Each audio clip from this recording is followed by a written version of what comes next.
अस्सलाम वालेकुम संगियो।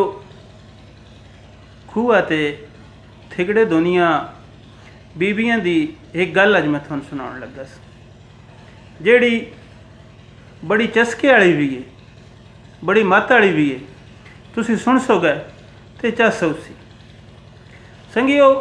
चूँकि उंज साडा अखाण तो ऐब सवाणियां दा गुत्ती पिछा अकल हुंदा है, पर नहीं सवाणी कंबली होवे तो वत रोड़दी भी बड़ा है।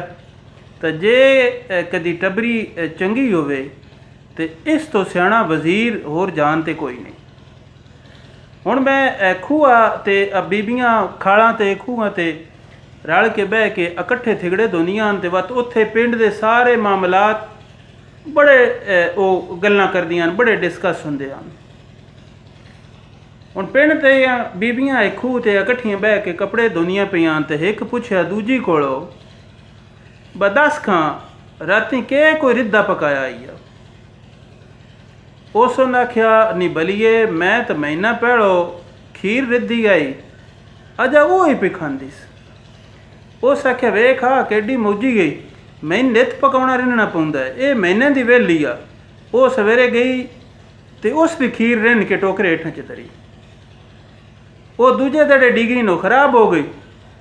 अगली बारी मिलियां ना तो उस तो बड़ी कौड़ी हुई। वो ना दिया नहीं दस कहनी तू एडियां सोहणियां मत्ती देनी है। उस आख्या मैं क्या कीता? उस आख्या मेरा तू 20 सेर दुध भी बनवाया है, विच मैं खंड भी गत्ती आई, 2 सेर चौल भी आन, सारा जान तो ही कराया है। उस आख्या भली ये गल समझा मैं किवें कराया? उस आख्या तू आख्या ना मैं खीर महीने की इकट्ठी चढ़ी गई। उस आख्या मैं चढ़ी आई। उस आख्या मैं तो चढ़ी गई सोते खाधी, मुड़ सवेले खाधी, अगों मैं पेशी फोली तो हाल ही कोई ना, तू आदि मैं महीने की खांदी पईस। उस आख्या जे पिछली गल मेरी सुनी आई है ना, अगली मत भी मैथू ही लेनी आई आ, मैं वो सांभी किवें आ वेखो। हुण पुराने बाबियां दी फरिजां वेखो कि वो खाने अपने समेंदे किवें आन, चस भी उसी ते मत भी उसी। उस आख्या दस वो किवें सांभी आई आ? उस आख्या मैं खीर चाड़ के थाली थाली सारे लोकां विच वंड छड्डी गई। हुण महीना हो गया, लोका जिहड़ा बंदा खीर चढ़ांदा वो थाली मैनू भी गलदा है, तो मैं वो खांदी पईस। तू अपने टोकरे थल्ले धर के सामू आए तो ये नहीं समझनी आई। संगियो केडी सवादी गल।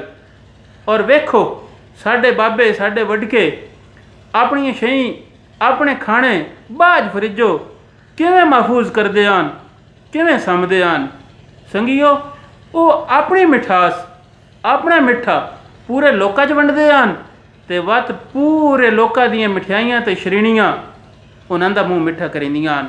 इस तरह एक दूजे की खबर भी रहिंदी आई, भुखियां भी खाना तो लभदा रहिंदा ही, ते अपनियां वो खाने लम्मे वक्त कान साम भी लेंदे हन। ये एक वडकी माई दी एक बड़ी सुचजी जी मत आई। भला गौर करिया खां फरिजो बाज इंज भी खाना सांभिया नहीं जा सकता। जे गल समझ आइए तो शुक्रिया। अगली मुलाकात ताईं रब रखा।